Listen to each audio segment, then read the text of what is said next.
indimu hari abantu bagira ibibazo byo kunuka mu kwaha. Iyo ufashe bino bibabi by'indimu ukabivanga n'ibibabi by'umuravumba ukabivuguta cyane bikazana nyine amazi ukabisiga mu kwaha, ushobora gukamura ugasigamo ayo mazi cyangwa nyine byo ukabitsirimamo mu kwaha, biravura. Hari ahantu nabaye kera ku mushangazi wanjye ugira isuku nyinshi bya hatari. Ikintu cya mbere yanga kumva icyuya ku muntu. Umuntu wese wahazaga ndacishamo umwe nyuma, iwe ejo nakoze ibintu byinshi none umubiri wanjye wose urimo urababara. Gusutama ni ikibazo, ntabwo ndi kubishobora. Hano hantu harasa nabi pe, noneho harimo ibipapuro nk'ijana.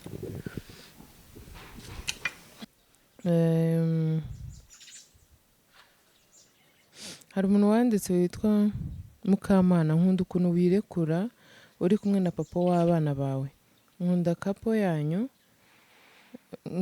yanyu we, Nyagasani akomeze abubakire urugo rwiza rwubakiye k'Uwiteka, amina. Turasangira ayo masaha turataha, uri kumva ukuntu uriya munsi wari mwiza pe, wanarangiye neza. Turataha ariko tukicaye aho hantu twari turi Kicukiro,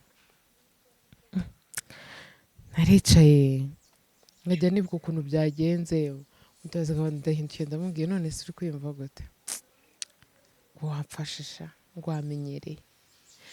Ariko Imana ni inshoboza. Siripurize n'ubundi nari namwemereye y'ahantu mu cyumba nzayikora, nzamujyana kubera ko ahadini deni, nzamujyana turi kumwe na kamera, tugende tugere akanya gatoya muvemo ideni abantu bose bareba.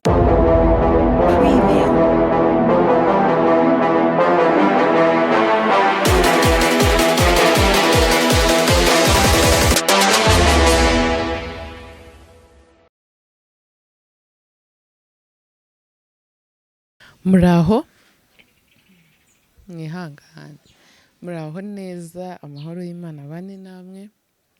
Kanizere ko mwese mumeze neza, n'abatameze neza Imana iborohereze, Imana ishyire imigisha mu bintu byose mwifuza. Uyu munsi rero mfite igikombe, mfite na baji, ariko ntabwo ikiganiro cyacu kiri bwibande ku gikombe na baji, wapi. Ahubwo ni uko nashakaga kwibwirira abantu. Hari abantu bakunda kugira ikintu bafata mu gitondo nk'icyayi, ariko kandi bakagira ikindi kintu bagifatisha. Hariho abantu bakunda kunywa icyayi cyonyine nta kindi kintu bari bukoreshe, nk'umugati, capati n'ibindi, akaba yanywa icyayi cyonyine. Mfite inshuti yanjye imeze gutyo, irya umugati ukwayo ikaza no kunywa icyayi ukwacyo. Ariko nashakaga kubwira abantu mukunda kunywa icyayi, hari ikindi kintu mwumva mwafatisha, ariko nanone ukumva birakujena kubera ko udashaka wenda kongera ibiro cyangwa kurya ibintu birimo ifarini. Baji ku muntu uzikora, ibyo zikoreshwa ari byo yakoresheje koko. Bajiya kuzinywesha icyayi ntabwo bibyibushye. Icyo kintu namaze kukibona kuko maze igihe nywa icyayi na baji, kandi kitari gitoya. Yego simbikora buri munsi, ariko igihe maze mbikora nari kuba maze kwiyongeraho ibiro byinshi cyane. Kandi ibiro mfite ubu ngubu kuba nazamuka ngo nyine ngende hejuru biba byoroshye. Hari ibiro ugeramo ku buryo kwiyongera bikorohera, hari n'ibyo ugeraho mu buzima bwawe ntupfe kuba wakongera kwiyongera. Rero nanjye ubu ngubu Franco yangezeho mfite gahunda ndi gufata icyayi na baji, ndavuga ariko ubundi ko iki ntabizana ngo ngire namwe mbibasangizeho. Umuntu uzabikora akabona biramukorera azambwira, cyane nimba hari uwari usanzwe abikora bikamukorera azambwira. Kamaze rero mara akabaji kanjye ubundi nzi mbabwira. Ubundi kandi ndashaka kubanza kuyimara none.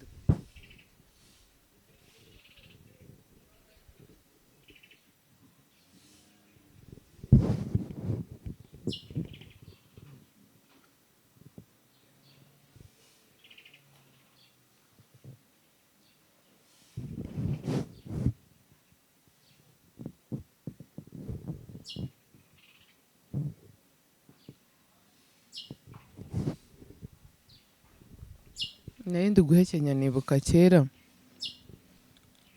nagiye gukina muri filime yitwaga Nkuba. Yitwaga Nkuba. Filime navuze nakinanyemo na Ngenzi bamenya ari musaza wanjye. Hari ahantu nakinnye mfite inda,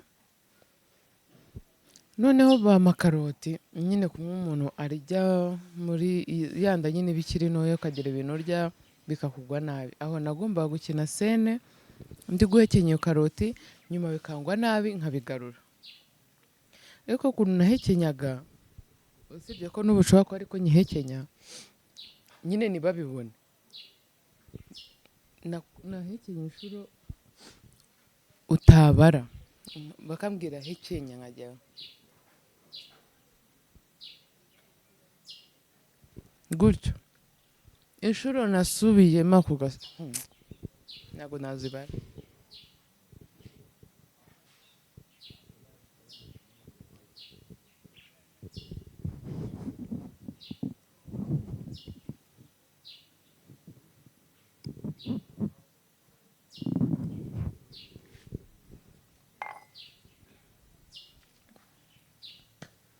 Ndahaze,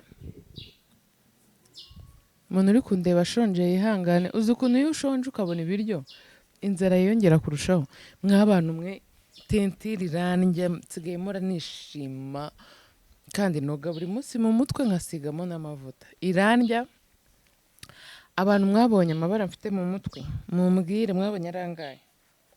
Mfitemo amabara menshi menshi menshi, wagira ngo namamaza amarangi. Abantu mucuruza amarangi mwamaye ikirago nkabamamariza. Aha mfite amabara yahayo, aha mfite andi, hano harimo n'akantu ka kaki ngira ngo. Ahangaha imbere black yanze gushiramo, mfitemo umukara mwinshi kuruta icyatsi. Ubonye ahantu ndi kogera wagira ngo bahasize irangi ry'ubururu. Birasa icyatsi ariko iyo ndi koga bimanuka ari ubururu. Rero menya harimo n'ibisazi. Gusa umuntu wayinkiriyemo yarakoze. Izindi bari bankiriyemo mbere zanze gufata bigira ibara utamenya, naba n'iyi ngiyi ibara uraribona ko ari icyatsi. Ariko ndi kwitekerezaho ngo mbe nakogosha neza n'uyu nguyu nkumareho nsigarane nk'uyu mfite ahangaha ku ruhande, noneho ubundi umusatsi uzamukire rimwe kugira ngo nikureho akantu k'imisatsi kanesa. Rero uyu munsi mfite kubaganiriza gatoya, nkakora isuku hano ahantu imbere yanjye muraza kuhabona harimo umwanda mwinshi. Harimo ikintu cyitwa amabuye. Si amabuye manini, harimo n'utubuye dutoya, ariko ukuntu bigaragara nyine ntabwo ari byiza. Ndashaka kuyakuramo, nkakuramo n'utwatsi tutari ngombwa, ariko dufitemo dodo zo ziragumamo kubera murabizi abantu bafite iki? Ni abantu bafite ikira ko nanjye nasaze. Si ibyo nari ngiye kubabwira. Ibintu byinshi bishoboka mbikora nambaye ga. Mba narizinguye nkikokora nkagura inuzi. Ikarito ya bingahe? Abantu rero mwakunze ahantu nakoreye surprise ya Mutabazi. Mbere na mbere mbanze mbashimire. Umva comment nziza nyinshi mu gihe gitoya.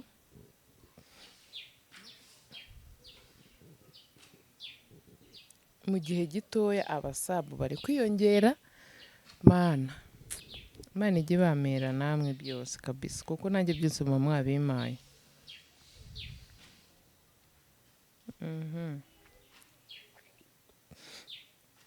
komenti ziri muri 300 na mwibaze ni nyinshi pe. Hari abantu benshi kubera ko n'ubundi byari isabukuru yiwe ariko narabisobanuye ko yari yarabaye n'ubundi yabaye 13 ahubwo njye surprise nkayikora 15. Impamvu narazisobanuye, hari umuntu wanditse ngo umuntu wabonye ka gasakoshi Mutabazi yaguriye ketchup ame like kari agasakoshi sinabibabwiye kazaba kawukane kuvale katikane kushone chafuane kufuhe kuko mu gihe ntarabona kandi gashyashya ngomba kukagendana paka. Abantu benshi mwifurije Mutabazi isabukuru nziza nuko yagiye, ariko iyo biza kuba bishoboka yari kubashimira. Iki kiganiro ngikora ahari yari kubashimira ariko ntawe uhari, ariko ndabikora nanone mu mwanya we nk'umuntu wari wateguye surprise.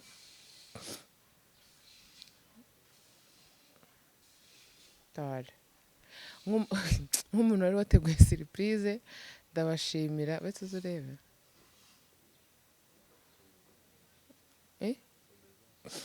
nk'umuntu wari wateguye surprise nafashe umwanya wanjye nubwo ngiye no gukora isuku, ariko ndashaka kubashimira. N'ikiganiro kirangira nari nashimiye hakiri kare mvuga ndabizi neza ko hari buze comment nyinshi kandi nziza, nabashimiye mbere, ariko nanone mfashe umwanya ngo mbashimire. Imana, umuntu wese wifurije umugabo wanjye ikintu cyiza, iterambere, Imana nawe ibigukubira inshuro zitabarika.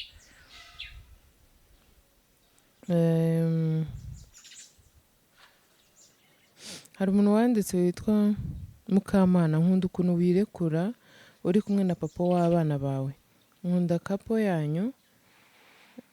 kapo yanyu we, Nyagasani akomeze abubakire urugo rwiza rwubakiye kuwiteka. Amina amina. Nawe nimba wubatse, Imana nawe ibigukorere, niba utanubatse biteganya, Imana ikunezeze mu byo urimo. Byari binaniye. Umva komenti ziraha ni nyinshi, ni nziza mana. Mwarakoze rero kwifuriza umugabo wanjye isabukuru nziza. Ketchup umukobwa mwiza, uzahindure imvugo yo kubwira Mutabazi ngo mama we cyangwa se ngo mabukwe, uriya ni umubyeyi wanyu mwembi, ujye umwita mama. Abantu ba Gisenyi cyangwa babaye igoma birabashimisha cyane. Okay, urakoze nawe ku nama nziza.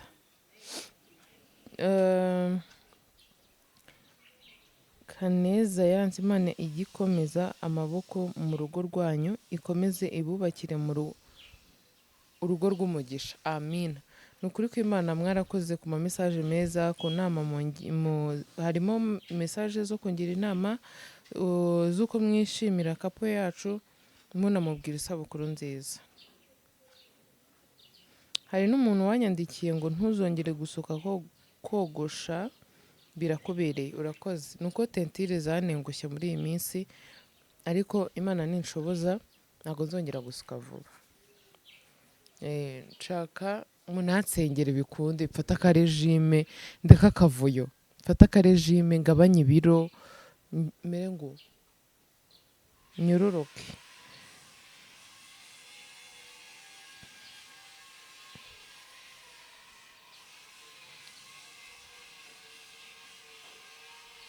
Hari umuntu witwa ngo Teta Olive yaranze ngwinshwe ngo mukundana bifite ikinyabupfura, sha ndabakunda. Asante Olive. Sha n'abantu mwambwiye ko nsa neza, Imana ibamera umugisha. Imana ibamera umugisha. Ibireka mbe mbiretse narara muri phone. Abantu mwambwiye ko nsa neza, asante. Ikindi abantu mwakunze hari ahantu hariya ni Imasoro bahita Utaka. umuntu ushaka kujyayo azambwire muhe nimero nk'ibisanzwe nyine ujya unyandikira kuri namba yanjye. Ushobora wenda kumpamagara simbashe kukwitaba sibyo, kandi nanabwira abantu niba umpamagaye ukabona sinitabye ntukagire ngo ni ukwirata. Ntago igihe cyose umuntu ahora na phone. Ushobora no kumpamagara ndyamye, ushobora wowe kuba ubarute ubu ni saa tanu ntabwo waryamye, kandi ugasanga saa tanu ngewe nibwo ngiye kuryama, ndavuga z'amanywa.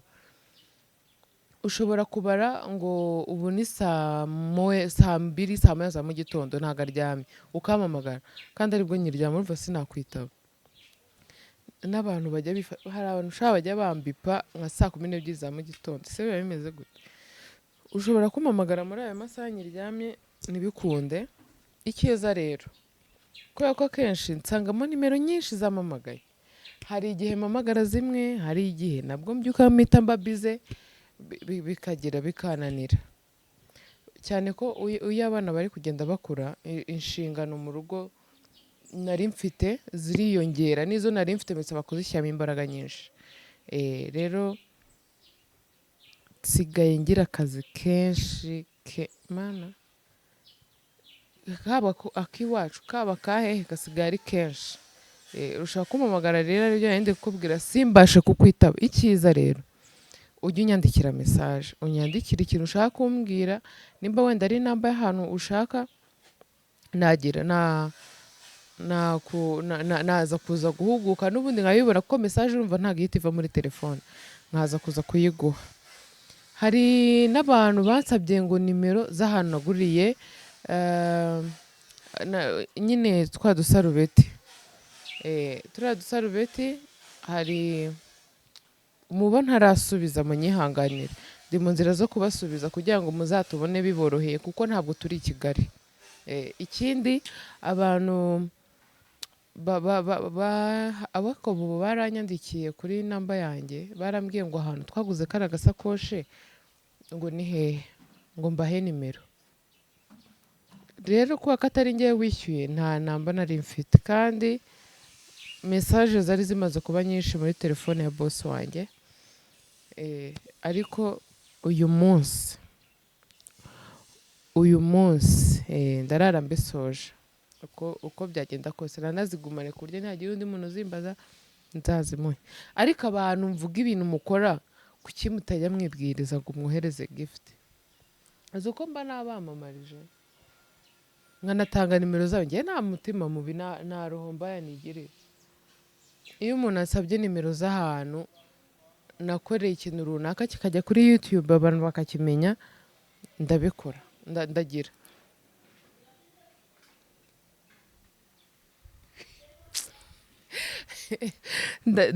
ndaziboherereza. Rero kambanze mbabwire rero gatoya surprise ya Mutabazi. Nyuma twagize nyine gusohoka tujya ahantu turicara, twatashye nko mu masaa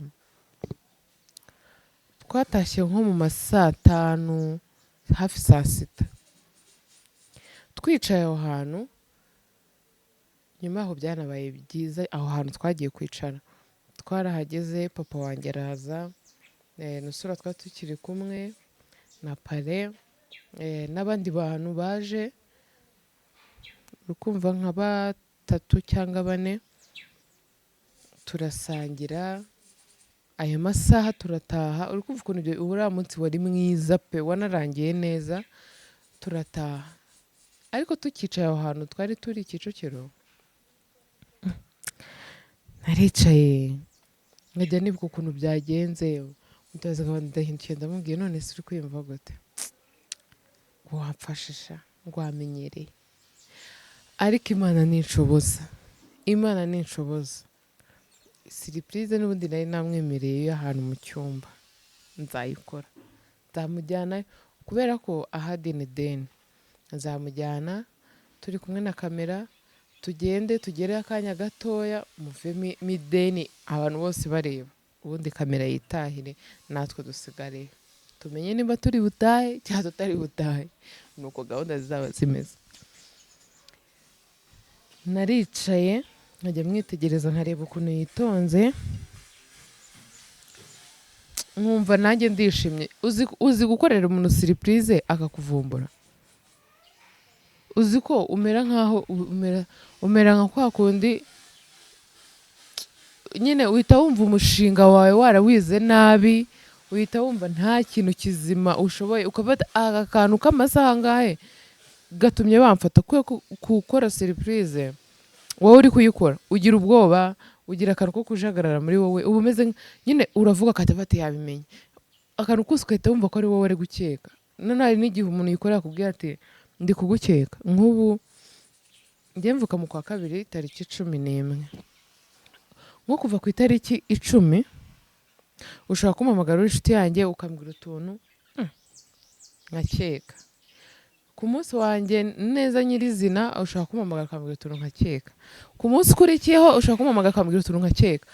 Iyo minsi umwe ubanza one even n'undi ukurikiraho, iyo minsi akenshi ku bantu bagira anniversaire bayazi, kuko hari abantu bariho batigeze babasha kumenya igihe bavukiye n'umwaka ndetse, ariko murakura kandi muba mumeze neza, sibyo? Ni byiza kubimenya, ariko niyo umuntu atagize amahirwe yo kubimenya nta kiba kidasanzwe kibaye nyine kibi cyane, uba wumva uri gukeka ibintu. Rero iyo umuntu uri kuyipangira akubwiye ngo ariko uri gukora ibiki, uhita utanya gupapa. Ushobora no kuba utazi no kubeshya cyangwa guhisha ugahita umuvuga ati nari nagize gutyo ukabivuga. Ariko nishimira ukuntu byapanzwe bikarinda bigera ku munota wa nyuma. Naramubajije nyuma bitari kuri kamera, nibagiye kubimubaza turi kuri kamera, twinjira ahantu nyine ahantu umuntu yinjiriramo ahitagera hari ahantu mwabonye twari twicaye. Umumama waho yaratambutse. Ngiye bwa mbere navuye mu modoka, ubundi ntabwo byadukundiye ko dufata ayo mashusho, hari akabazo, ariko ayo twabashije gufata n'ubundi mwarayabonye nayo yari ameze neza.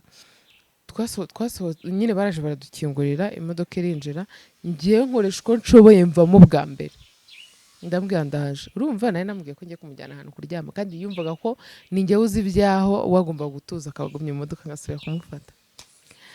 Ndangije mva mu modoka ndagenda mvugisha uwo mama, ndamubaza se, kuko yari abizi ko ari surprise, ndamubwira se bari hehe abantu banjye bari hano?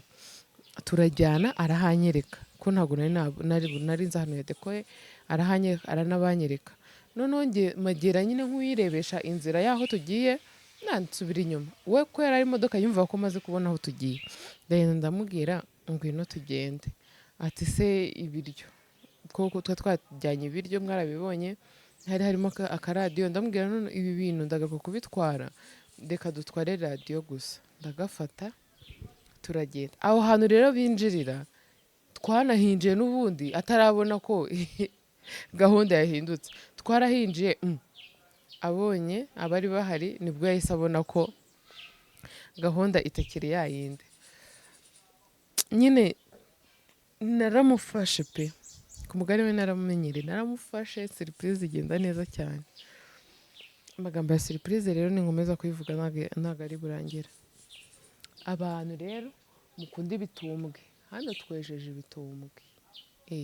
Ibitumbwe n'ibitumbwe bya avoka bibaho, ariko hano dufite ibiti byinshi, dufite iby'imyembe, dufite iby'indimu, dufite iby'avoka.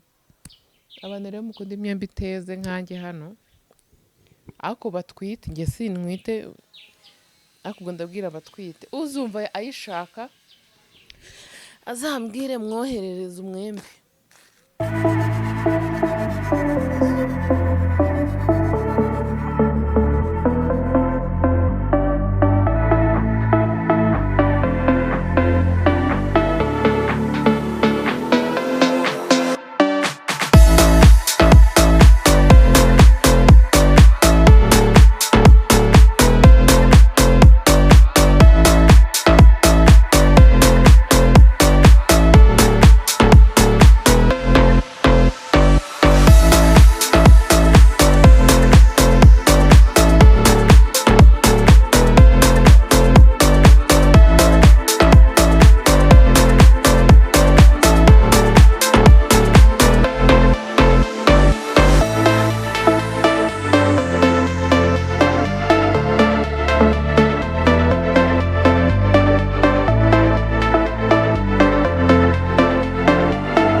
abantu mugorwa ahantu neretse icupa ryanjye harasa nabi. Abantu mugorwa no gukorera mu rugo nkanjye aha mumbwire, ntangiye kuvuga bahita baza kumbaza ibindi. Hano si muri kubona ko dufitemo imboga, imboga zirimo nyinshi ariko hiyuzuriyemo n'ibyatsi byinshi. Aka kantu niba kitwa gaki, agafuni hari ukuntu bagira gutya mu bishyimbo ariko ibindimo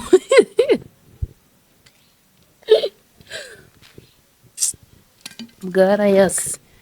Ibi ngibi biroroshye, intoki zirabikurandura vuba vuba. Mbaza ntari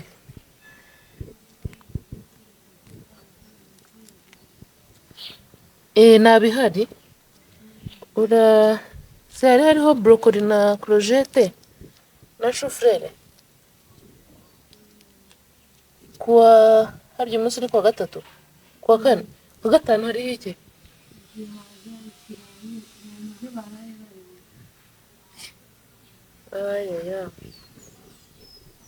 Shyiraho icyo gitoki nari nashyizeho, hariho iki kindi? Ku gitoki hariho iki?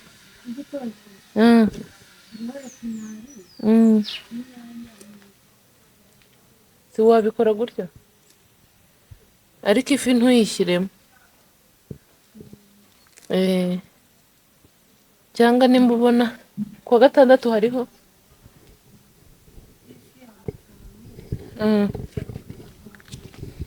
ku cyumweru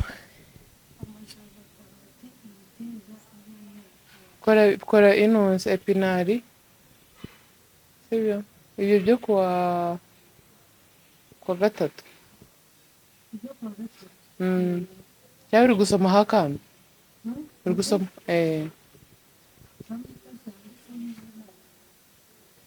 ahakama henshi ntago biruzura.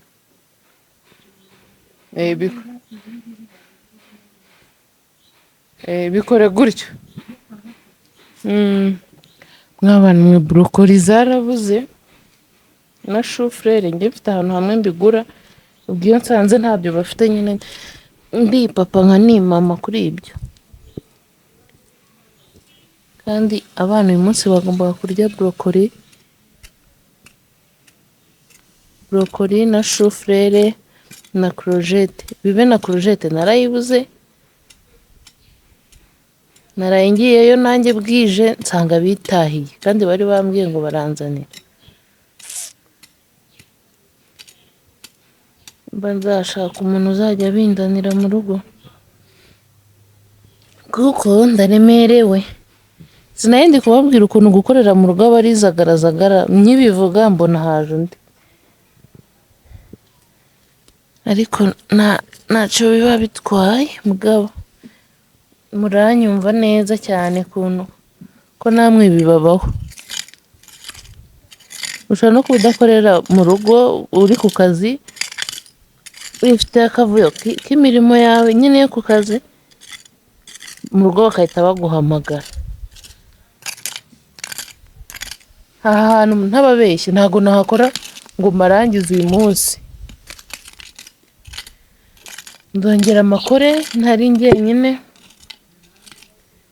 Nuko ubu turi gukora mu masaha nyine mu rugo tuba dufitemo akazi kenshi.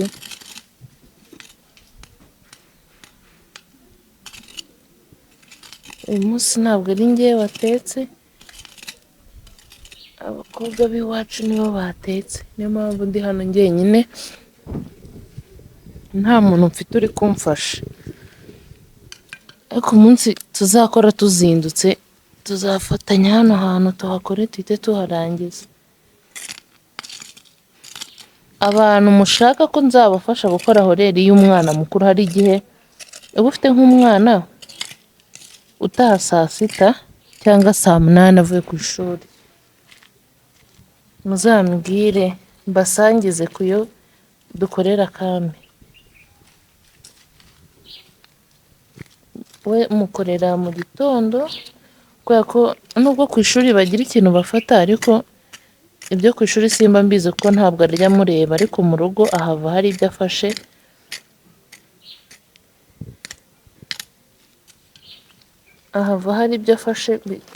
nyine bifatika ku buryo ku ishuri anagiye bakamuha narye neza nk'uko bikwiriye, nta mpungenge umuntu agira.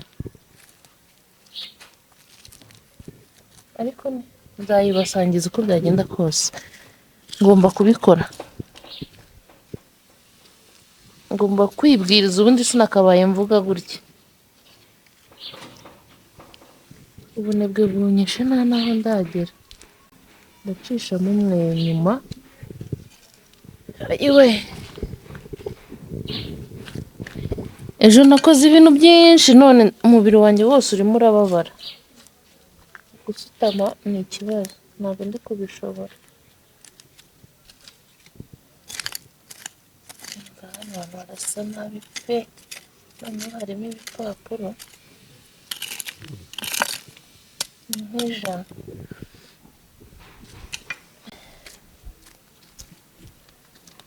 Ngomba kuba bitaga akanuzi, agahoreri kameze neza.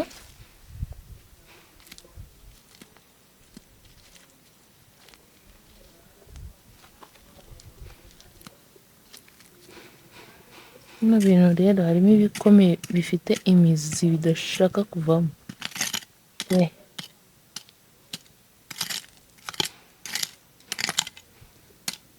undi ngiye kugira gutya kubera ko mfite ibibazo by'intoki. Nyuma y'igihe rwose gito ndarushye, ariko na hano nicaye ndi gukora, hari icyatsi cyanze kuvamo. Utwatsi ndi gukuraho kera twajyaga tuturya, ngo ni ubunyunyuzi. Ayiwe nayize ngo uraguwe.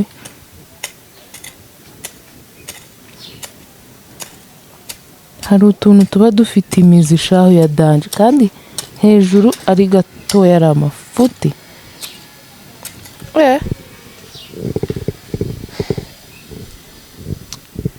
Twari turi kuvuga ukuntu kutavukira mu cyaro ari byiza. Nk'ubu mpise ntekereza ku muntu ubyuka agahita mu gitondo nyuma ya saa sita gatatu cya kangahe, kandi akabyuka mu gitondo nyuma ya saa sita. Ni bala, maisha ni magumu. Nerihaguruka kamaguruke ngabanye ubunebwe.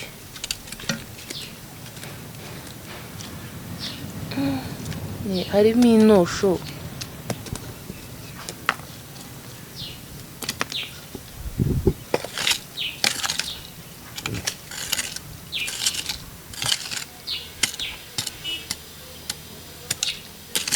Yewe wari nk'umuntu wanyishyuye yansezerera nta n'umwanya ndahamara.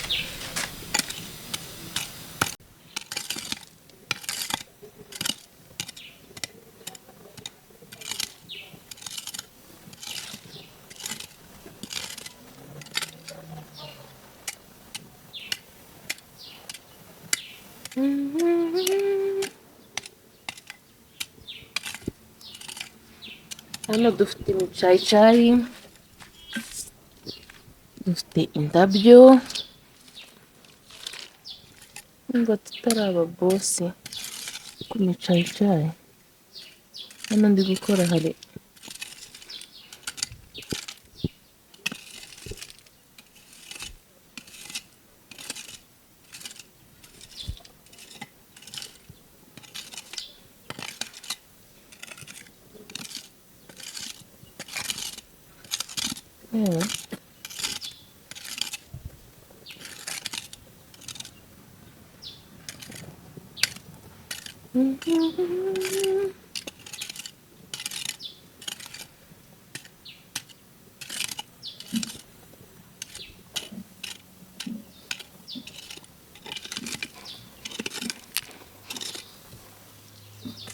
simbabeshye ibi bintu sinzi uwabinzanyemo ariko ndarushye, sinzi aho iki gitekerezo cyavuye.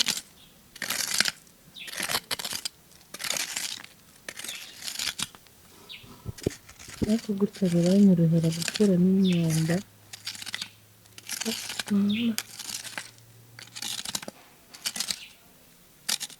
Ngenda mbirunda mu dutsiko ubundi habeho kuyora no gukubura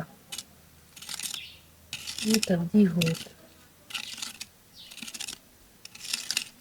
Abantu mucuruza imboga mukabikora mubishaka mukajya kuzuzamo ibintu by'ibyatsi bitaribwa bidafite umumaro, warangiza ukajya kugurisha imboga 200, bamwe muzabona ijoro.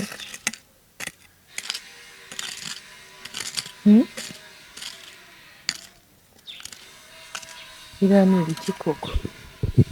Hano ntabwo nabirunze neza kabisubira. Nshaka gukora agace katari kanini ariko nkagakora neza, kuburyo ejo nimbona umuntu uzamfasha nzongera nkahakora hagahita harangira.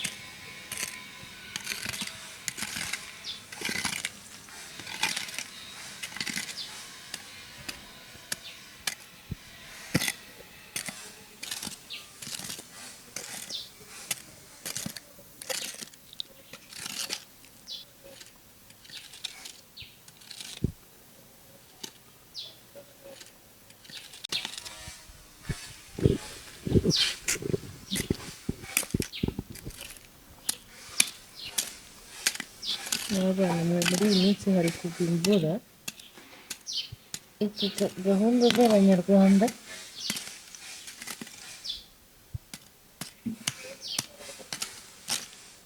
Imvura ni nziza n'umugisha, ariko hari igihe bitunanira pe kwihangana tugacumuka tukavuga nabi ukuntu imvura ari mbi kandi ari umugisha.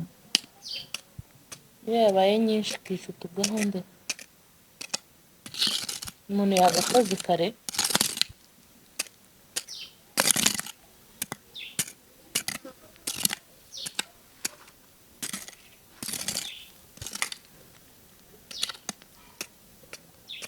Nzanye akavuyo ngo nangire kuzanamo n'iby'ahandi kandi niyemeje gukora mu tukundi. kanunamuke ukuntu ndi kugenda rero nayo sindi gukorera ku murongo.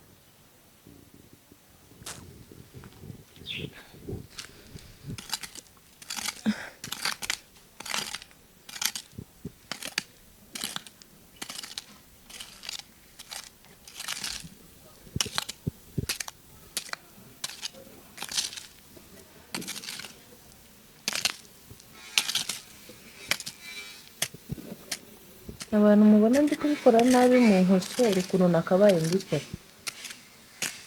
ababona ari bwo buryo namwe mumbwire mba navamo umukozi mwiza.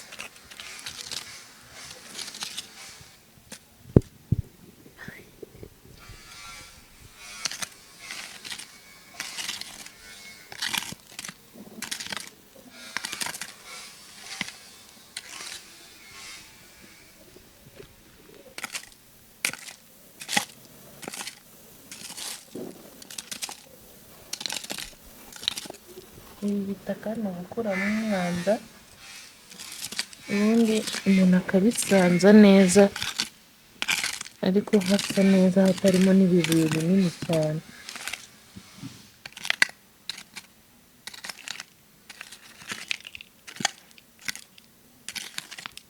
Cyangwa n'ibipapuro batwikiyemo byatumye haba umwanda.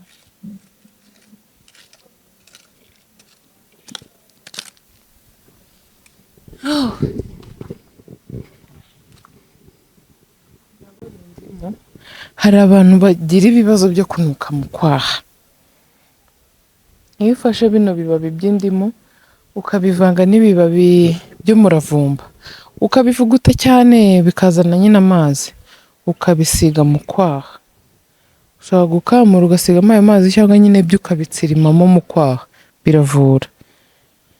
Hari ahantu nabaye kera ku mushangazi wanjye ugira isuku nyinshi bya hatari. Ikintu cya mbere yanga kumva icyuya ku muntu. Umuntu wese wahazaga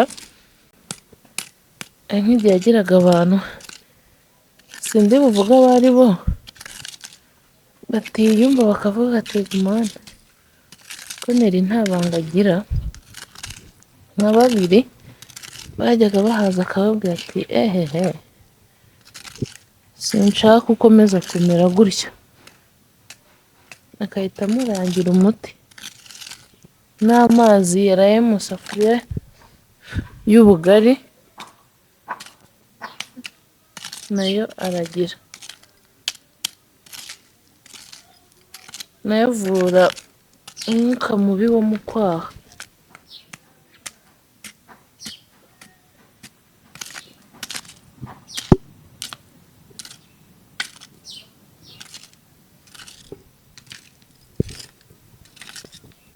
Barangiye umuti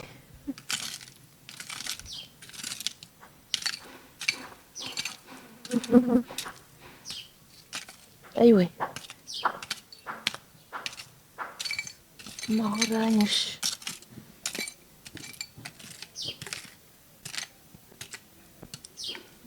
Nk'abantu mucishi ziri kunyurira.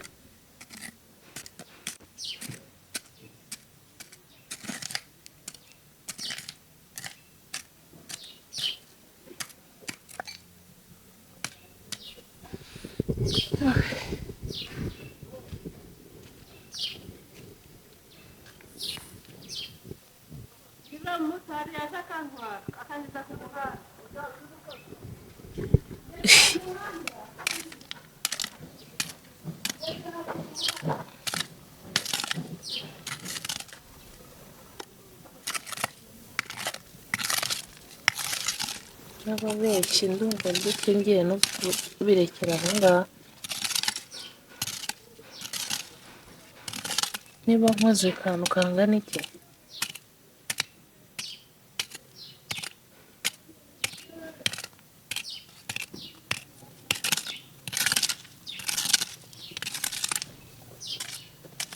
ariko ndagakoze, rimwe iruta zeru, kabiri karuta rimwe.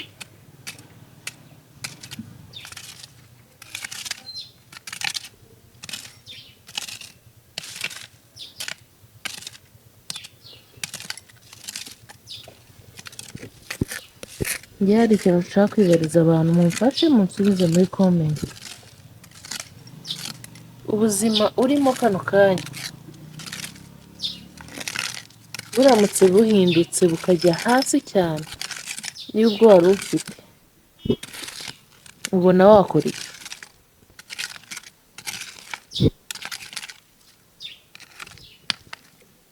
Ese buramutse noneho bubaye bwiza cyane kuruta ubwo wari ufite, ubwo ubona wakora iki? Ukurikije mu bintu uzi bibera kuri iyi si cyangwa bikorwa kuri iyi si bigatunga abantu hatajemo amashuri, umuntu nyine ajya kwiga amashuri asanzwe. Ndarushye. Murebe aka kaboko reka ukuntu gasa, aka ngaka ibi ntabwo bibaho, ni amafiyeri. N'ababeshye ndarushye kandi mfite ibindi bintu bitari bikeya binsaba izindi mbaraga, nabyo ngomba guhita nkora. Ibi ngibi ngiye kubisubika, ejo nimbona umuntu umfasha tuzongera tuhakore, tuharangize, tuhabereke noneho harangiye hameze neza. Amabuye twayagabanyijemo n'ibyatsi bidafite umumaro, ibifite umumaro tubireke bikomeze byikurire neza. Imana rero ibamera umugisha, mwakoze kunkurikira. Nabasabye kuzajya mureba ibiganiro byanjye, ni ukuri harimo impinduka, mukomereze aho ngaho, mukomeze munshyigikire, mukomeze munkunde cyane, mukurikire buri kimwe nkora. aho muzajya mubona bitagenze neza mujye munyandikira mumbwire ati ubutaha uzakosora iki ngiki ubikore gutya. Kandi uretse wenda njyewe bibabwira kuri YouTube no mu buzima busanzwe mu bantu mubana mu buzima bwa buri munsi, nubona urugero nk'abatantine badufasha mu rugo, nubona hari ukuntu yoza ibyombo cyangwa hari ukuntu abibika mu gihe bitararangira neza ngo ajye kubibika aho agomba kubibika, aho kugira ngo uhite nyine umwuka inabi umubaza atari ku bundi wakuze ute, iwanyu mubika gute ibyombo, iwanyu mubika ibyombo bimeze gutya na gutya, iwanyu mugira gutya, utangira umusesereze kandi ari umuntu ugutekera, ari umuntu ugusigarira ku rugo udahari, agukorera wowe ibyo uba utabashije gukora muri ako kanya. Ushobora kuba ushoboye kubikora nta n'icyo udashoboye gukora unanamurusha, ariko jya wubaha ko uba wamubwiye ngo aze mu rugo rwawe mukorane, ariko nabo ntibakirare sibyo. Ubundi muba mugomba kubahana, hari icyo uba umuha nawe hari icyo abaguha, mutangira mumenyana gutya ko bibaye byiza, bivamo nyine kuba mwaba nk'abavandimwe. Rero ejo nibikunda inshallah tuzasubukura kino gikorwa cy'isuku yimbitse. Sawa rero, Imana ibahe ibifaranga byinshi cyane. Ikindi nshimira abantu mwanyohereje amafaranga muri iyi minsi, Imana ubaha umugisha. Ntabwo tuba tuziranye, murambona mukankunda mukanyohereza amafaranga, ni ukuri ko Imana igisubizaho mukura ibakubira inshuro 1000. Umuntu wese uzi ko yamaye amafaranga kuva kera kugeza aka kanya ndakuzirikana. Imana ijye bamera byose, ndabakunda mwakoze kunkurikira.